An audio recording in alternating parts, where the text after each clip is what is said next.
Hello and welcome on this International Women's Day. We are pleased to have with us a successful political leader, BJP Spokesperson Shazia Ilmi ji.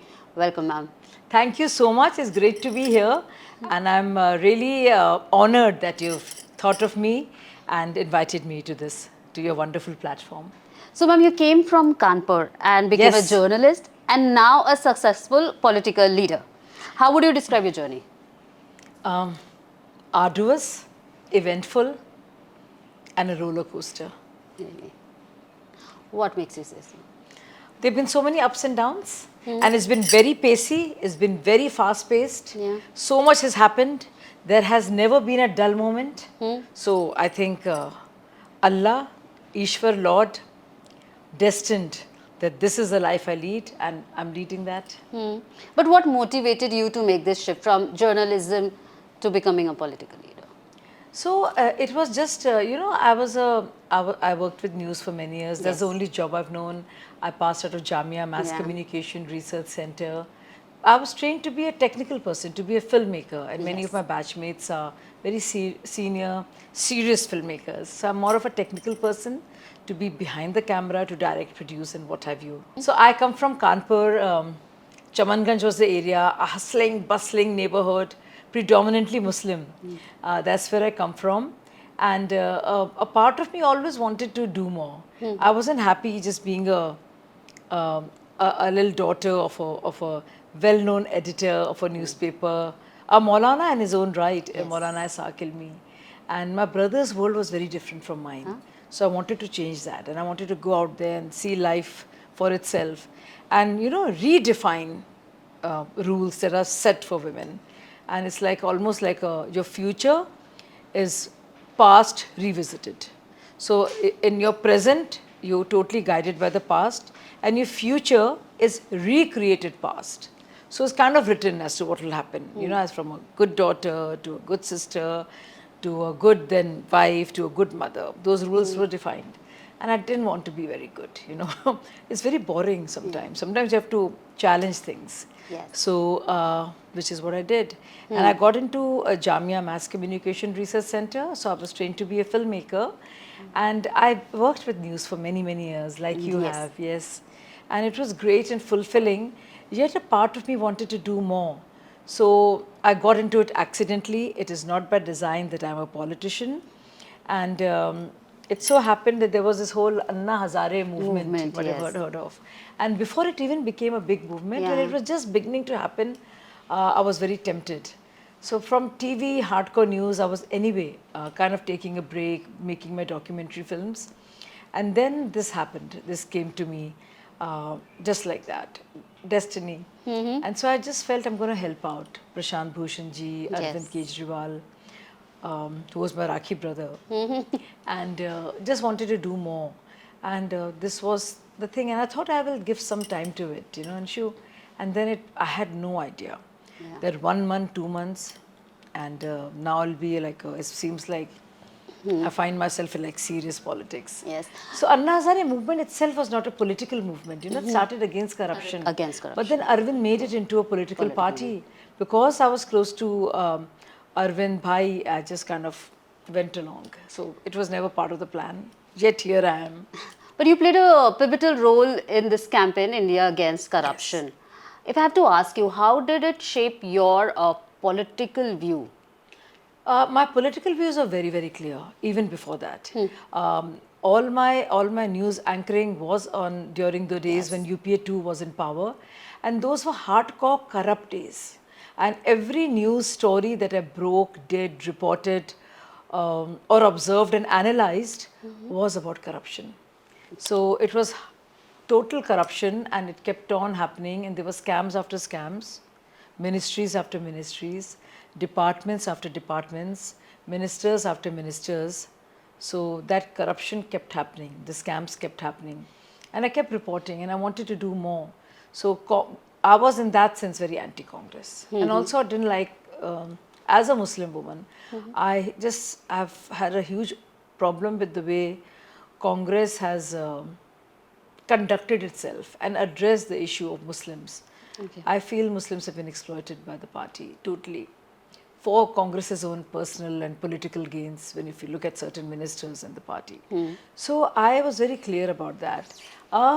As part of the Anna movement, I realized governance, accountability and is very important, transparency. And the whole thing of anti-corruption was very important movement for me. I wanted there to be a certain degree of, as I said earlier, accountability of the elected people towards the voters. And I was very clear that I would be with that party which addresses real issues, not just talk about Muslim vote bank, Hindu vote banks. And I'm sure all parties do that, but good governance was a very important aspect of what I stood for.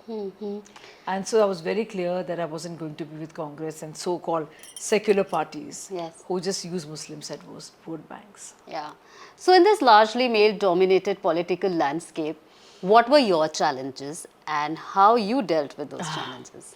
So it's been a big fight, and I think I've been fighting this fight, the good fight you can call it, or the tough fight I would call it, since I was maybe 10 or 11 years of age. So right from those rickshaw rides in Kanpur, in Chamanganj, a very conservative areas, to New Delhi, to Simla, St. Bede's College, to Hansraj College, Delhi University, to Jamia Masscom, to all the newsrooms, you know, of New Delhi. I mean, I worked for some of the biggest channels.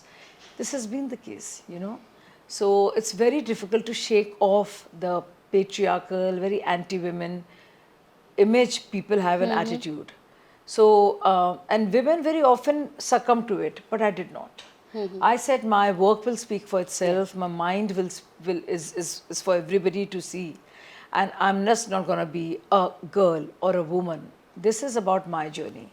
So, and that has continued those challenges because this is a very deep-rooted bias that people have, and women also have that bias. Sure, yeah, agree.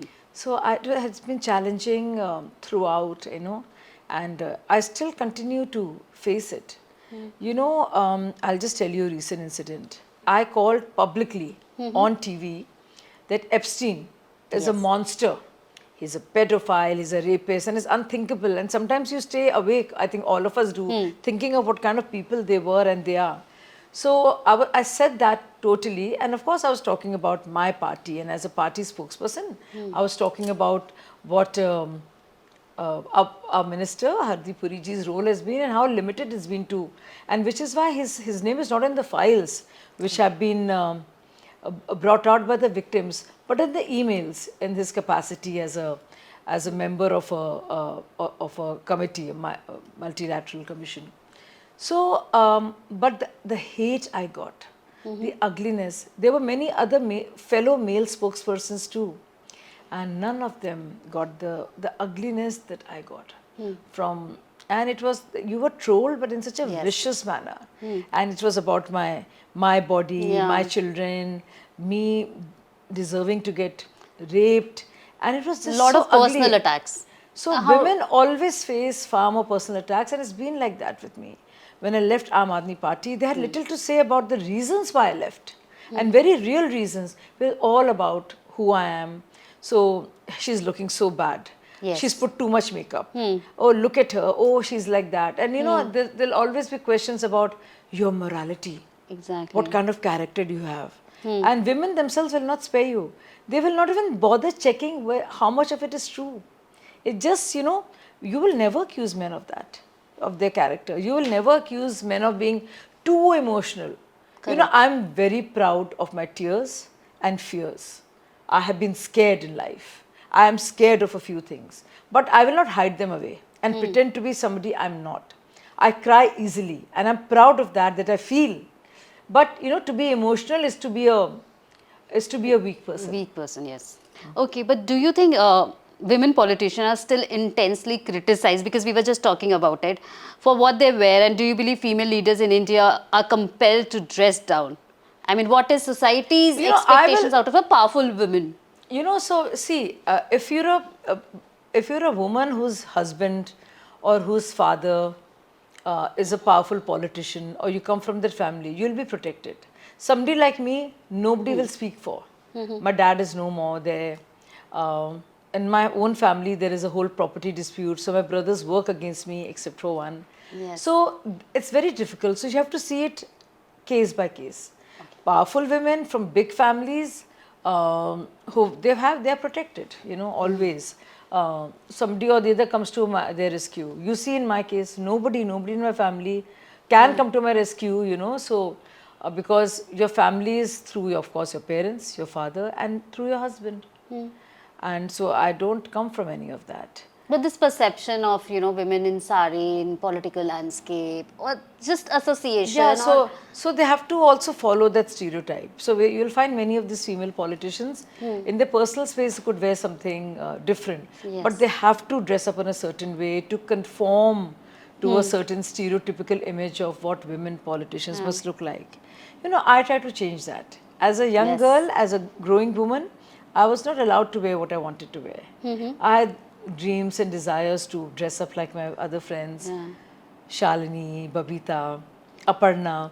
But I couldn't, you know, because obviously it was not part of our culture. You always had to hide and wear if you wanted to wear pants or anything Western. So I feel now I'm old enough to wear and decide what I want to Yes. wear. But in politics you can't. So I try to change that, and I try to be as honest as I can. And obviously I'll always be fully covered because that's part of my upbringing. But in public spaces, yes, it's very difficult to break away from that image of wearing a sari. yes. In 2022, you moved the Supreme Court seeking uniform code for alimony, ठीक Yeah. है, and maintenance. What made you take up this issue?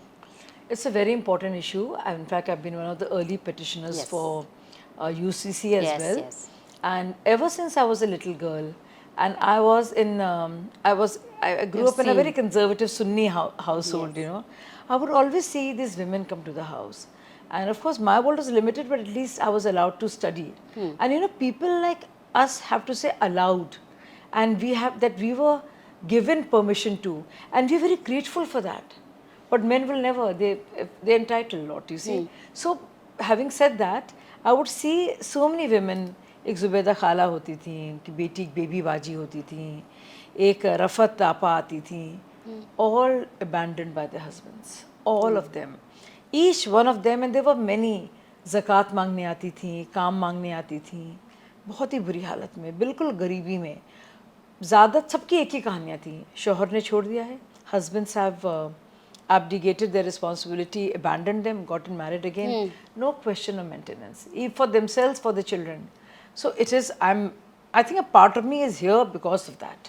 So Yeah. this remains my true purpose. Politics तो एक रास्ता है. Yeah. ये जो है ना, इसको ठीक करने की मेरी हमेशा कोशिश रहेगी. This is what moves me. Stories like these, they really make me emotional. Yeah. But do you see changes coming? Definitely. I go back sometimes to Kanpur and all these conservative places in UP where I come from, and I see younger girls asserting themselves. Yeah. In a way, social media has helped a lot. You know, the dominant culture, popular culture. So things definitely are changing. And men are also realizing that, you know, they have to support their daughters, Correct. their sisters. In all your campaigns and electoral contests, what was your most favorite moment? You know, there was this image in, I think, many newspapers, and I remember Times of India, the day Anna Hazare movement, which was earlier IAC or an anti-corruption movement, was there on every page. So I was there, and there's a central picture of Times of India, I think, that day, when I'm saying something to Anna, right there, and it was raining that day. Yes, remember, I remember Ramlila that Maidan. picture. So that picture I can never forget, you know. So it was something that kind of defined me, and even me in eyes of people. Yeah. But this, I would say, you know, is more from the other's point of view. For me, what really part of the campaign was just seeing, so, you know, you would meet. I'll tell you the favorite memory that I have is, I went around asking for votes, obviously, for Aam Aadmi Party, even myself. Yes. They had given me the ticket. I had never asked for it. I'm not the asking type. And Narkepuram, and you know, I went, and there was this, there were very few Muslims in that area. So I never thought that I should think of myself as a Muslim, which is always a concern, right, of all parties. But I was new and I just was doing it for this new party, and I was too loyal, I think, like a fool. So I remember a little girl, her parents, this was a Muslim household, and there were hardly any families, and I was told to, "Aap jaiye yahan se, you please leave." And I felt very bad. But a little girl came running to me. She says, "Don't mind what my dada said, just help us." Oh. So that moment stayed with me. It was a very important moment because she said her mother was saying, "Tell Shazia Appa not to feel bad, but to continue working and make sure there's a bus close by for her." So I think that stayed with me. Also, when I went to, now it's all changed, you know, I want to give full marks to Modi ji. I saw the filth that I saw and how people lived there in the same JJ slums. I was like disgusted. But people live like that. All those Ekta Vihar, they've all changed, by the way. So we needed, and this was before 2014. But those were things that I felt, oh my God, how are my fellow citizens living? And it bothered me. So those are the things that really moved me.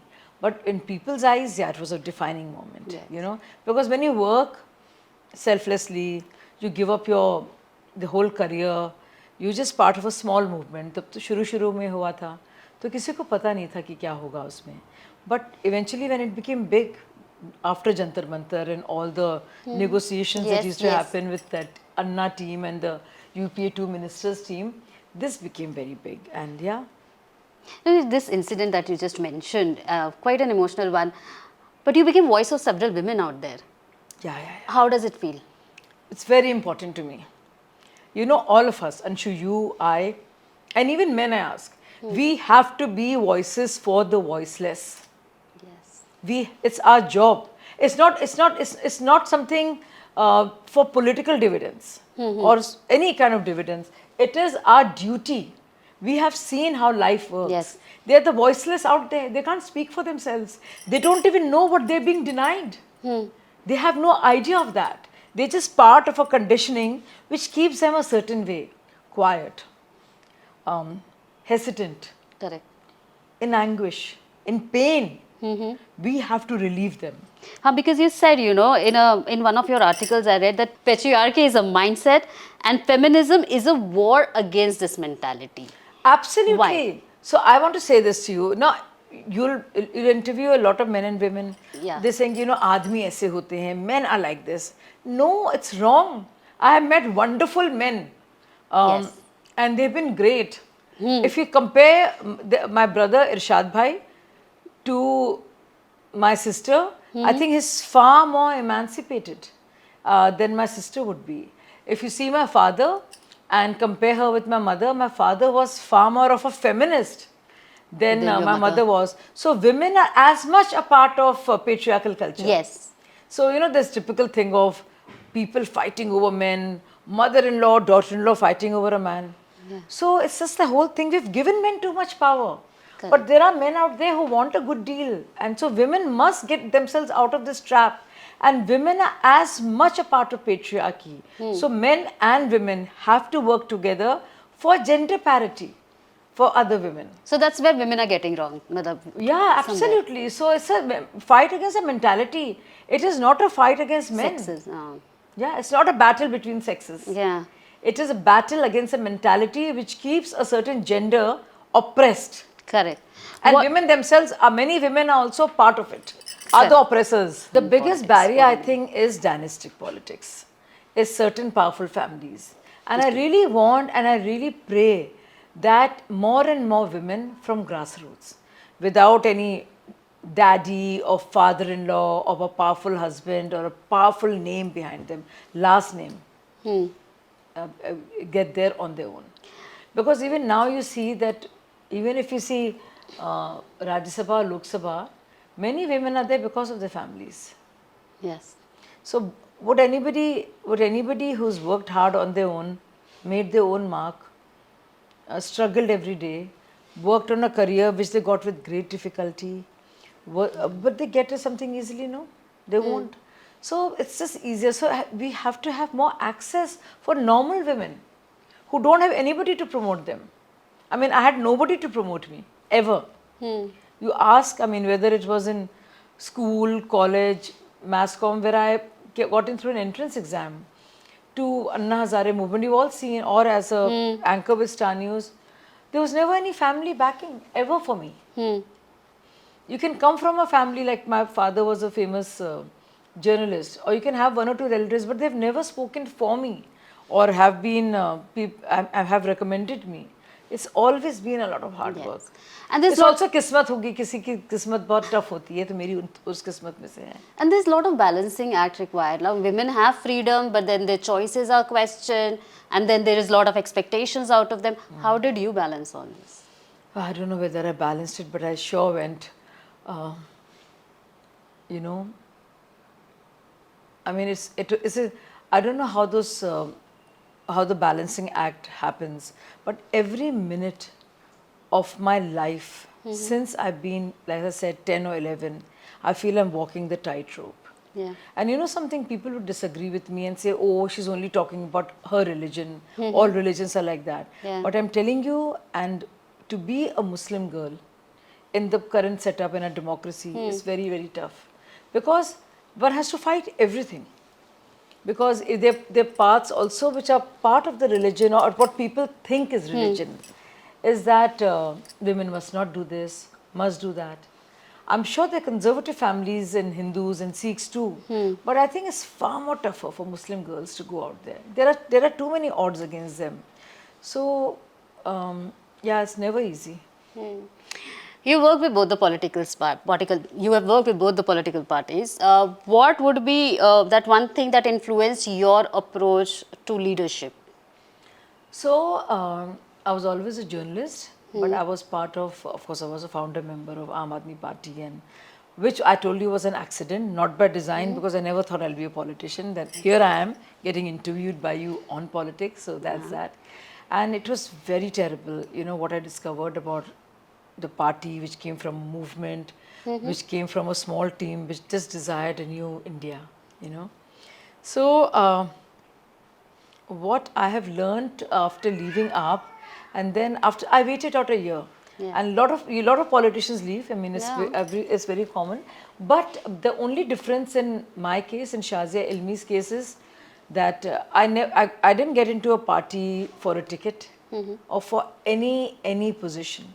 Maybe perhaps I'm the only politician who's changed a party after a whole year of thinking, without any greed, without any perks whatsoever. Because in the BJP, I've never asked for anything. So I remain that politician who never wanted to be a politician, who was already in media and had a decent career and could have continued with that and gotten pretty decent jobs. And one who did not join a movement even knowing that it would be a big movement, or changed from Aam Aadmi Party and waited for a year to be part of BJP a year later, and who's never asked for any position, didn't even negotiate कि हमको एक ticket दे देना या ये दे देना, you know. So what legacy do you want to build as a woman leader in Indian politics? Oh, definitely. I really want people to realize the power they have. And if I can do it, anybody can. Your family can be against you. People will drag you down. Yes. They'll make things so ugly. You leave everything for a movement, and the same brothers of yours will malign you, will vilify you. But you know something? You stand strong. So on this International Women's Day, what would be your message to young women who aspire to join Indian politics?